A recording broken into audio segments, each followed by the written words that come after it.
Okay, so in this particular chapter, we'll talk about another way in which you can install packages in your virtual machine, and that is using a tool called Cloud Init.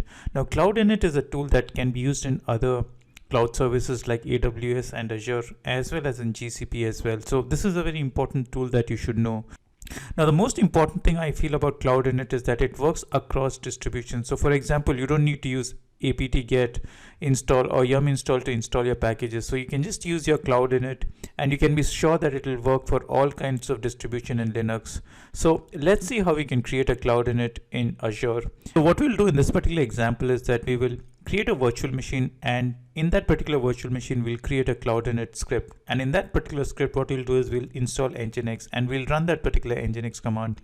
So let's see how we can do that. Now before doing that, there is also another example that you can see in the documentation for Microsoft. You could use this as, so this is a slightly complex example, and let's do something very basic initially so that we can get a hang of it. So one thing to remember is that there are modules in your Cloud Init. So these keys of this key value pair, so for example the package update, this represents a module.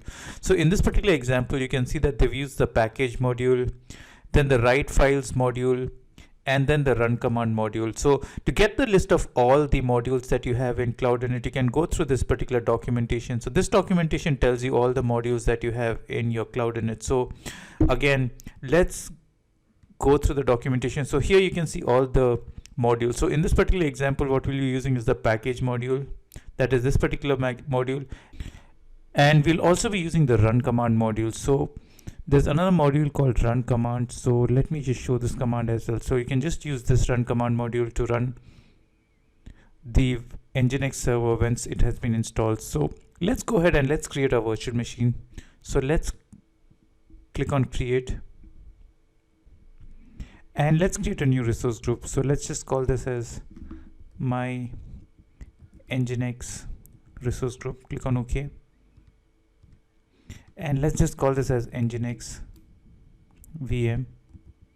And one thing to remember is that since it's an nginx web server, so we need to open port 80. So let's do that as well. So let's also open port 80 here. So you can just click on this and enable port 80. And that's about it. So now let's go to the advanced tab. Within this custom data, you need to add your Cloud Init script. So let's do that. So, okay, so to make this particular video short, I've already written the script. So all that I've done is I've just enabled this package update module. I've set it to true. And then the package that I've installed is just the nginx package. Now within this particular package module, you can also install other services like your npm or any other service that you want. And finally, after I've installed the package, I'm just running the run command module, and within this run command module I'll be just running service nginx restart. Now that is to just start your particular nginx server again. So that's how simple it is, and this is the most basic example. Now this particular script I will also send in the documentation below, so you can use this if you want. So once that is done, let's click on review and create. Let's go down, and here you can see that your Cloud Init is enabled, so it shows you yes.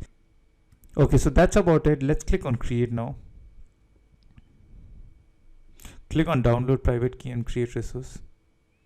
Okay, so once our resource has been created, let's go to the resource.